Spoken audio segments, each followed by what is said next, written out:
Pendidikan Agama Kristen semester 4 Grup E. Dalam video ini, kami akan menjelaskan tentang pendekatan atau model pengembangan kurikulum Pendidikan Agama Kristen untuk memenuhi tugas mata kuliah pengembangan kurikulum yang diampu oleh Bapak Adrianus Nababan, MPD. Sebelum itu, izinkan kami memperkenalkan diri kami.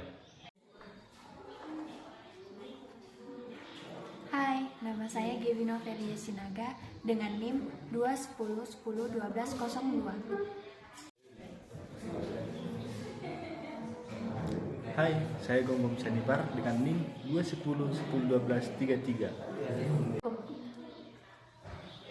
Hai, saya Marina Tamunan dengan NIM 2101211. Hai, nama saya Ignatius Purba dengan NIM 210101219. Hai, nama saya Duma Persila Munte, NIM 210101196. Hai, perkenalkan nama saya Agnita Sirmona Silaban dengan NIM 210101204.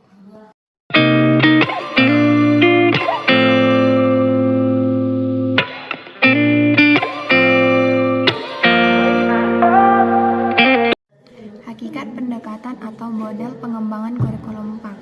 Model pengembangan kurikulum PAK merupakan suatu alternatif prosedur atau cara yang dilakukan dalam rangka mendesain, menerapkan, dan mengevaluasi suatu kurikulum. Oleh karena itu, model pengembangan kurikulum harus dapat menggambarkan suatu proses sistem perencanaan pembelajaran yang dapat memenuhi berbagai kebutuhan dan standar keberhasilan pendidikan untuk mencapai tujuan pendidikan, agar pendidikan dapat berjalan sebagaimana mestinya. Menurut tim pengembangan dan pembelajaran, dijelaskan bahwa pendekatan atau model pengembangan kurikulum merupakan suatu prosedur umum dalam kegiatan mendesain, menerapkan, dan mengevaluasi suatu kurikulum. Dengan demikian, dimaknai bahwa pendekatan atau model pengembangan kurikulum merupakan prosedur sistematis yang ditempuh dalam menyusun kurikulum. Yang kedua, adapun jenis-jenis dalam pendekatan atau model pengembangan kurikulum yaitu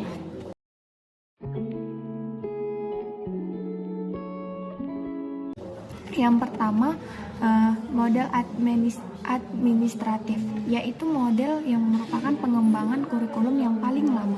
Kurikulum ini disebut juga dengan istilah top-down atau staff learning. Artinya pengembangan kurikulum ini ide awal dan pelaksanaannya dimulai dari para pejabat atau pembuat keputusan dan kebijakan yang berkaitan dengan pengembangan kurikulum. Munculnya model tersebut berawal dari inisiatif dan gagasan pengembangan dari para administrator pendidikan dan menggunakan prosedur administratif.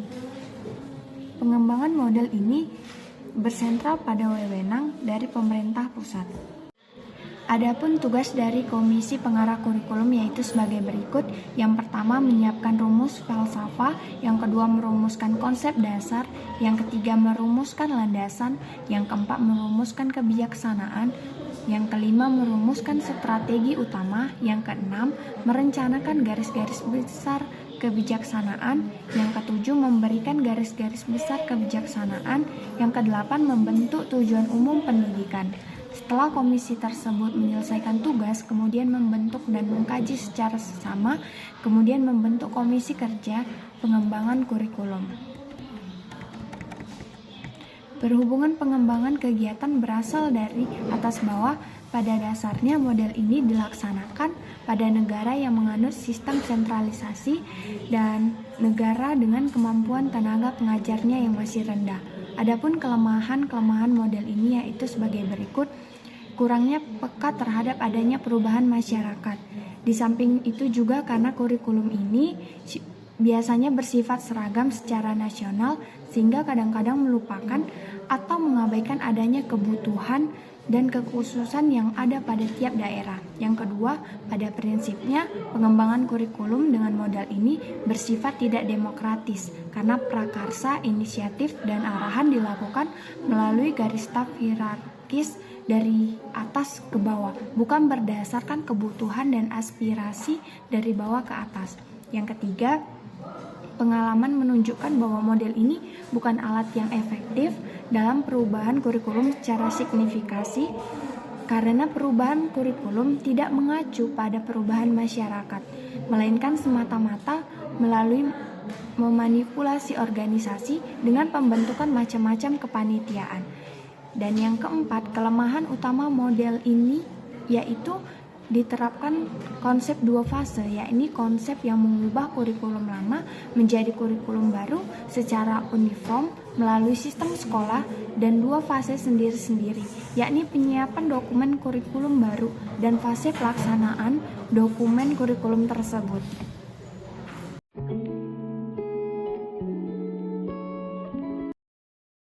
Model yang kedua adalah model grassroots atau model dari bawah. Model grassroots berkembang pada sistem pendidikan yang bersifat desentralisasi. Ada beberapa prinsip yang menjadi dasar model grassroots, yaitu yang pertama, kurikulum akan baik apabila kemampuan profesional guru baik.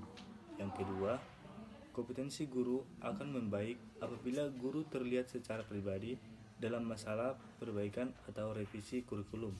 Yang ketiga, jika guru turut serta dalam membentuk tujuan-tujuan yang akan dicapai dalam memilih, mendefinisikan, memecahkan masalah yang akan dihadapi, mempertimbangkan dan menilai hasil, maka keterlibatannya paling terjamin.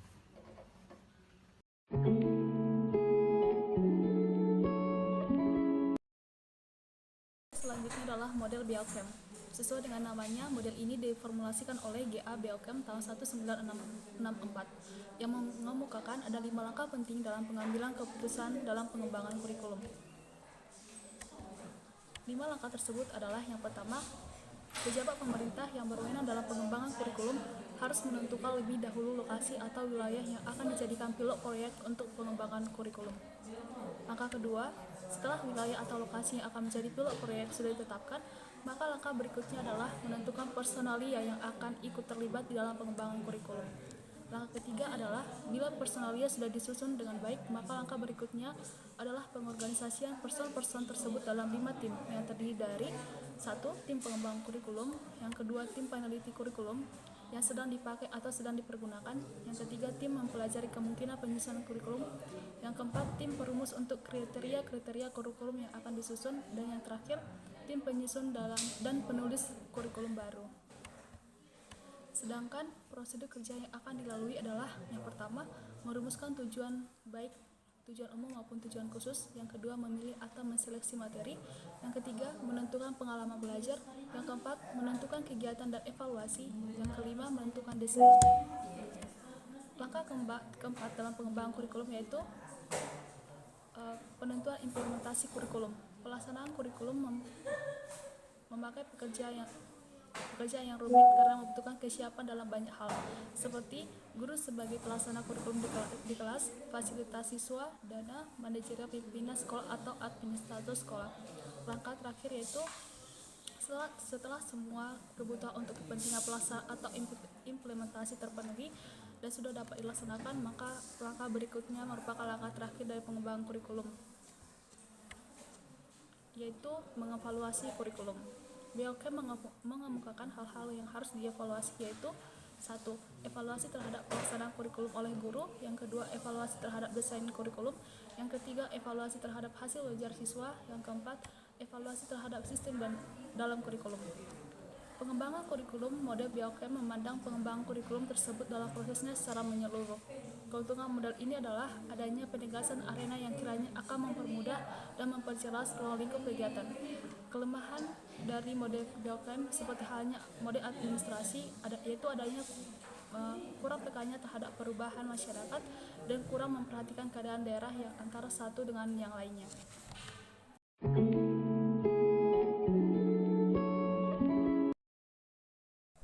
Model keempat yaitu model Ralph Tyler. Dalam bukunya yang berjudul Basic Principles Curriculum and Instruction tahun 1949, Ralph Tyler berupaya menjelaskan tentang pentingnya pendapat secara rasional, menganalisis, menginterpretasi kurikulum, dan program pengajarannya dari suatu pengajaran dalam suatu lembaga pendidikan. Pengembangan kurikulum model Taylor mungkin merupakan suatu model yang terbaik dengan penekanan khusus pada fase perencanaan. Walaupun Taylor mengajukan model pengembangan kurikulum secara komprehensif, tetapi bagian pertama dari modelnya yaitu seleksi tujuan menerima sambutan yang hangat dari para edukator. Langkah-langkah pengembangan kurikulum dalam model Taylor yaitu yang pertama, Taylor merekomendasikan bahwa perencanaan kurikulum agar mengidentifikasikan tujuan umum dengan mengumpulkan data dari 3 sumber, yaitu kebutuhan peserta didik, masyarakat, dan subjek. Langkah kedua yaitu setelah mengidentifikasikan beberapa buah tujuan umum, perencana menyaring kurikulum tersebut dari sudut pandang filosofi pendidikan dan psikologi belajar. Langkah ketiga yaitu menyeleksi pengalaman belajar yang menunjang pencapaian tujuan. Penentuan pengalaman belajar harus mempertimbangkan persepsi dan pengalaman yang telah dimiliki oleh peserta didik. Langkah keempat yaitu mengorganisasikan pengalaman ke dalam unit-unit dan menggambarkan berbagai prosedur evaluasi. Langkah kelima yaitu mengarahkan dan mengurutkan pengalaman belajar dan mengaitkannya dengan evaluasi terhadap keefektifan perencanaan dan pelaksanaan. Langkah keenam yaitu evaluasi pengalaman belajar. Evaluasi merupakan komponen penting dalam pengembangan kurikulum. Sehubungan dengan hal tersebut, Taylor memperingatkan agar dibedakan antara konten atau isi pelajaran atau kegiatan-kegiatan belajar dengan pengalaman-pengalaman belajar. Karena pengalaman belajar merupakan pengalaman yang diperoleh dan dialami oleh anak-anak didik sebagai hasil belajar dan interaksi mereka dengan konten atau isi dan kegiatan belajar. Untuk mengembangkan pengalaman belajar yang mereka peroleh harus bermuara pada pemberian pengalaman belajar yang dirancang dengan baik dan dilaksanakan dengan benar.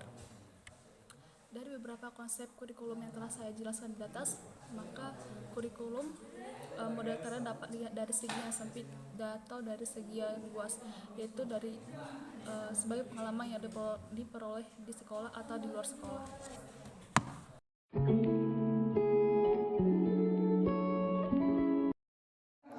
Yang kelima ialah inverted model Taba.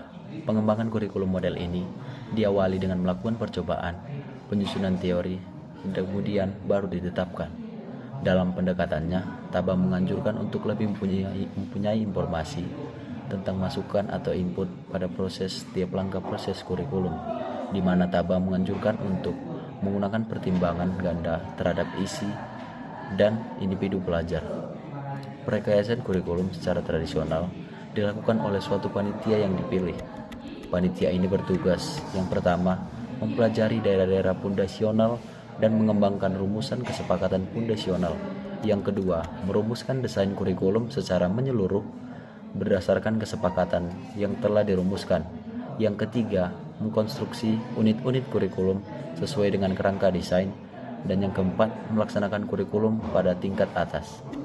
Taba percaya bahwa esensial proses deduktif ini cenderung untuk mengurangi kemungkinan inovasi kreatif, sebab membatasi kemungkinan mengeksperimentasikan konsep-konsep baru kurikulum.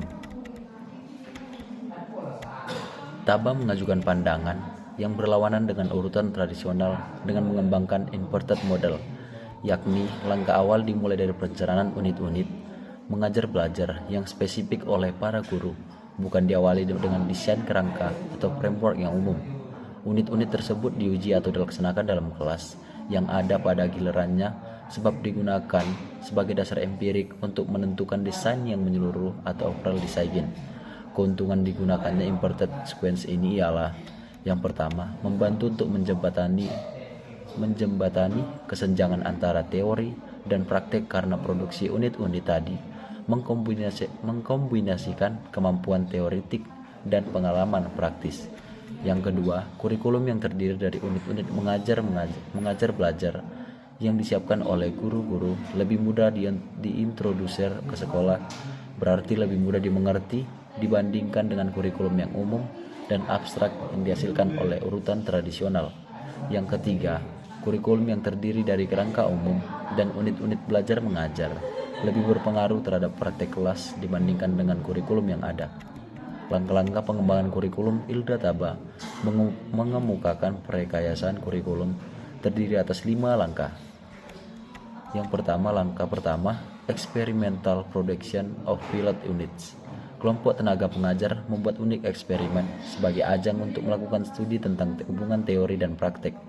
Untuk itu, diperlukan perencanaan yang didasarkan atas teori yang kuat. Eksperimen di dalam kelas yang dapat menghasilkan data empiris untuk menguji landasan teori yang digunakan. Unit eksperimen ini dirancang melalui 8 kegiatan sebagai berikut. Yang pertama, diagnosis needs. Yang kedua, formulating specific objectives. Yang ketiga, selecting content. Yang keempat, organizing content. Yang kelima, selecting learning experience atau activities. Yang keenam, organizing learning experience activities. Yang ketujuh, evaluating. Yang kedelapan, checking for balance and sequence. Langkah kedua, testing of experimental units. Pengujian dilakukan untuk mengetahui tingkat validitas dan keyakinan terap bagi tenaga pengajar yang berbeda-beda, gaya mengajar, dan kemampuan melaksanakan pengajaran unit. Langkah ketiga, revising and consolidating. Pada langkah ini, dilakukan pula penarikan kesimpulan atau konsolidasi tentang konsistensi teori yang digunakan. Langkah ini dilakukan bersama oleh koordinator kurikulum dan ahli kurikulum. Langkah keempat, developing of framework. Pengembangan keseluruhan kerangka kurikulum digunakan guna menjamin: yang pertama, apakah ide-ide dan konsep dasar yang digunakan telah terakomodasi? Apakah lingkup isi telah memadai? Yang kedua, apakah isi telah disusun secara logis? Yang ketiga, apakah aktivitas pembelajarannya memberikan peluang untuk pengembangan keterampilan intelektual dan pemahaman emosi secara kumulatif? Pengembangan ini dilakukan oleh ahli kurikulum dan para profesional kurikulum lainnya. Produk dari langkah-langkah ini adalah dokumen kurikulum yang siap untuk diimplementasikan dan diidentifikasikan. Dan langkah kelima, installation and dissemination of the new unit. Instalasi dan diseminasi adalah peresmian dan penyebarluasan kurikulum hasil pengembangan sebagai subsistem pada sistem sekolah secara menyeluruh. Penerapan kurikulum merupakan tahap yang ditempuh dalam kegiatan pengembangan kurikulum. Pada tahap ini harus diperhatikan berbagai masalah seperti kesiapan tenaga pengajar untuk melaksanakan kurikulum di kelasnya, penyediaan fasilitas pendukung yang memadai, alat atau bahan yang diperlukan, dan biaya yang tersedia. Semuanya perlu mendapat perhatian dalam penerapan kurikulum agar tercapai secara optimal.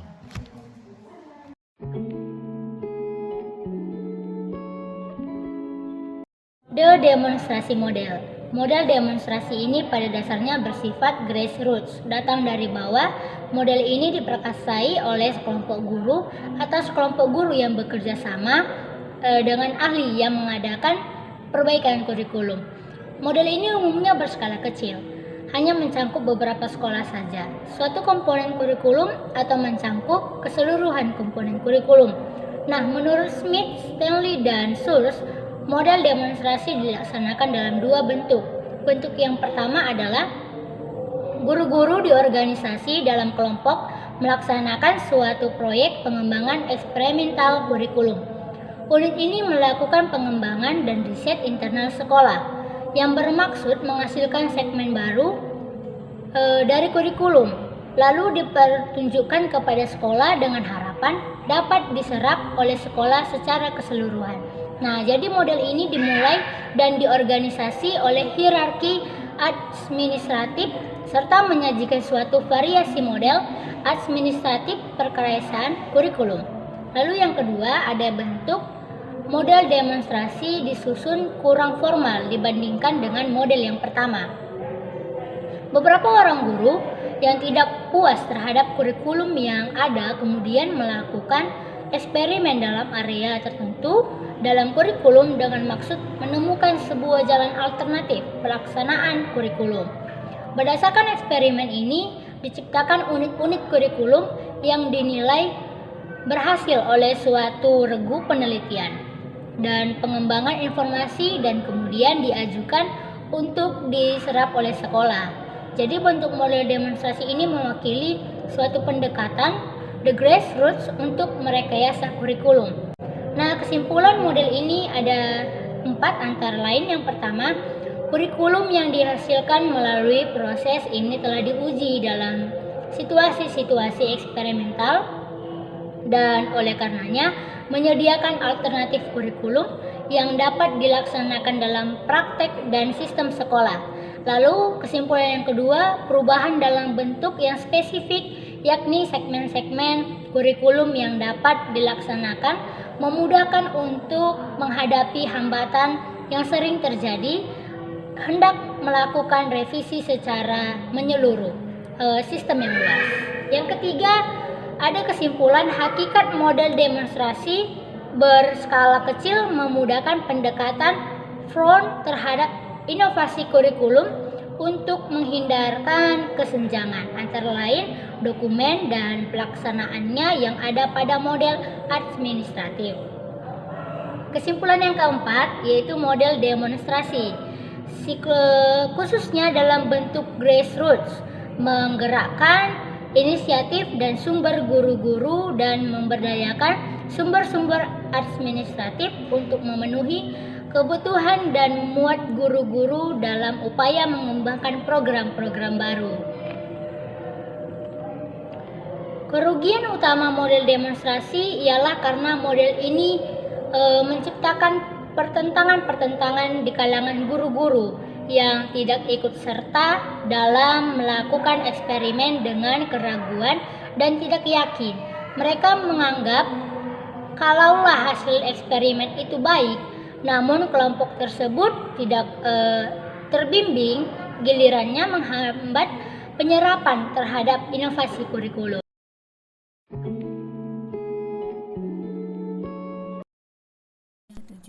Model Rogers Interpersonal Relation. Menurut Rogers, kurikulum yang hanya dapat disusun dan diterapkan oleh unsur-unsur pendidikan serta yang lainnya yang terbuka, luwes dan berorientasi pada proses. Untuk itu, diperlukan pengalaman kelompok dalam latihan sensitif atau sensitivity training. Ada 4 tahap dalam pengembangan kurikulum model Rogers Interpersonal Relation, yaitu yang pertama, pemilihan suatu target sistem pendidikan.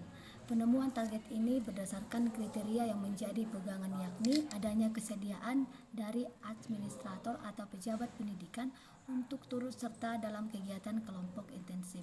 Selama 1 minggu, para administrator atau pejabat pendidikan melakukan kegiatan kelompok dalam suasana yang rileks atau tidak formal. Untuk itu, diperlukan suatu tempat khusus yang agak terpisah jauh dari kehidupan kerja. Melalui kegiatan kelompok itu, mereka akan mengalami perubahan-perubahan, yaitu yang pertama, tidak terlalu mempertahankan pendiriannya sehingga dapat menerima saran orang lain. Yang kedua, lebih mudah untuk menerima ide-ide pembaruan. Yang ketiga, mampu mengurangi kekuasaan birokratis. Yang keempat, komunikasinya lebih jelas serta realistis terhadap atasan, teman sebaya, dan bawahan. Yang kelima, lebih berorientasi pada sifat kemanusiaan dan demokratis. Yang keenam, lebih terbuka untuk menyelesaikan perselisihan antar sesama antar kelompok. Yang kedua yaitu pengalaman kelompok yang intensif bagi guru. Pertemuan selama seminggu atau pertemuan yang diadakan dalam minggu akhir yang panjang perlu diadakan untuk saling mengenal antar sesama peserta. Dalam pertemuan tersebut diharapkan terjadi pertukaran informasi. Demikian pula, guru yang skeptis dan menentang mungkin akan melihat pembaharuan dan sisi lain sehingga kemungkinan besar terjadi perubahan sikap menerima.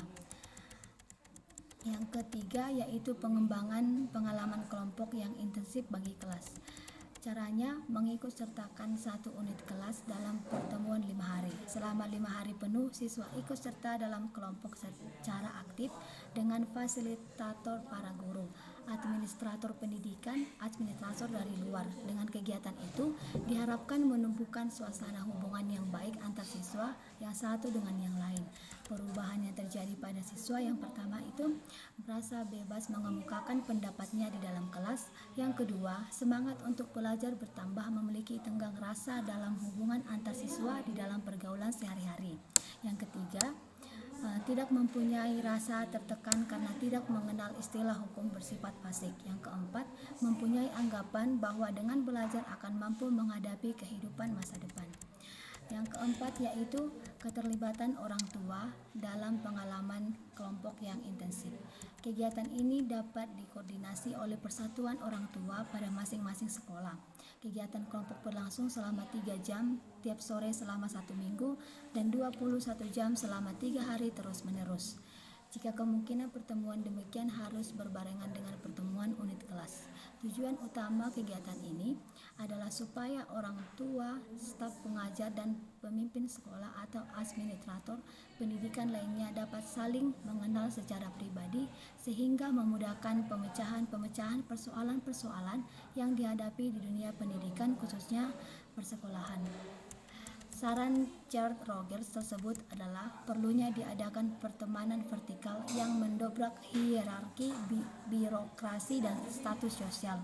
Peserta kegiatan tersebut terdiri dari 2 orang administrator dan orang pinjaman sekolah dan orang staf pengajar dan 2 orang siswa.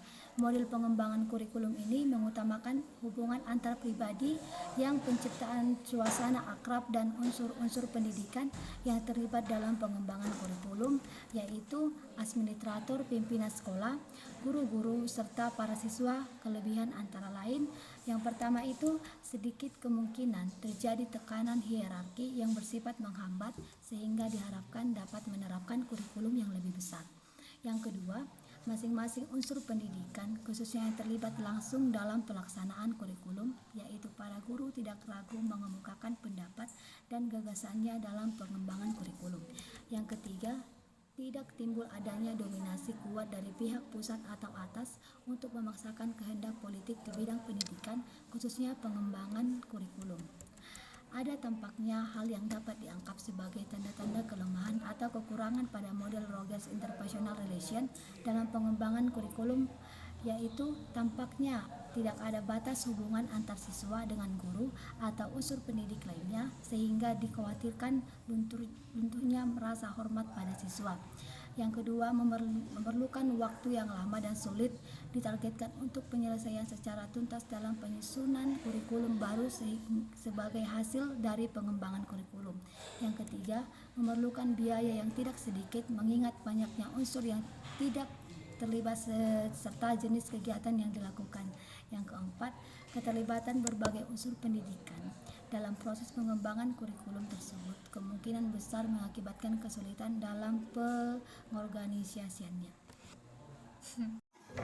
Baiklah teman-teman, adapun kesimpulan dari pemaparan materi kami, model pengembangan kurikulum merupakan suatu alternatif prosedur atau cara yang dilakukan dengan rangka mendesain, menerapkan, dan mengevaluasi suatu kurikulum. Oleh karena itu, model pengembangan kurikulum harus dapat menggambarkan suatu sistem perencanaan pembelajaran yang dapat memenuhi berbagai kebutuhan dan standar keberhasilan pendidikan untuk mencapai tujuan pendidikan agar pendidikan dapat berjalan sebagaimana mestinya. Berdasarkan perkembangan para ahli kurikulum, telah banyak menyajikan model-model pengembangan kurikulum, diantaranya pertama model administratif yang merupakan model pengembangan kurikulum yang paling lama, di mana model ini sering disebut sebagai garis dan staf atau top down atau line staf. Yang kedua, model grassroots, yakni berkembang pada sistem pendidikan yang bersifat desentralisasi, di mana model ini mendasarkan diri dari anggapan bahwa penerapan suatu kurikulum akan lebih efektif jika para pelaksanaannya di sekolah sudah diikut disertakan sejak mula pengembangan kurikulum itu. Yang ketiga, pengembangan kurikulum model biochams, di mana pengembangan kurikulum ini memandang pengembangan kurikulum tersebut dalam prosesnya secara menyeluruh. Keuntungan model ini adalah adanya penegasan arena yang kiranya akan mempermudah dan memperjelas ruang lingkup kegiatan. Yang keempat, model Rap-Taylor yang membedakan antara konten isi pelajaran atau kegiatan-kegiatan belajar dengan pengalaman-pengalaman belajar, karena pengalaman belajar merupakan pengalaman yang diperoleh dan dialami anak didik sebagai hasil belajar dan interaksi mereka dengan konten isi dan kegiatan belajar. Yang kelima, model pengembangan kurikulum inverted model TABA, yakni diawali dengan melakukan percobaan, penyusunan teori, dan kemudian baru ditetapkan. Yang keenam, model demonstrasi, di mana dasarnya bersifat grassroots, datangnya dari bawah. Model ini diprakarsai oleh sekelompok guru atau sekelompok guru bekerja sama dengan ahli yang bermaksud mengadakan perbaikan kurikulum. Yang ketujuh, model pengembangan kurikulum interpersonal relation, di mana kurikulum ini, Carl Rogers berpendapat bahwa kurikulum diperlakukan dalam rangka mengembangkan individu yang terbuka, luas, dan adaptif terhadap situasi perubahan. Kurikulum tersebut hanya dapat disusun dan diterapkan oleh unsur-unsur pendidikan, serta yang lainnya yang terbuka, luas, dan berorientasi pada proses. Untuk itu, diperlukan pengalaman kelompok dalam latihan sensitif. Demikian pemaparan materi yang kami sampaikan. Semoga bermanfaat bagi teman-teman semua. Shalom.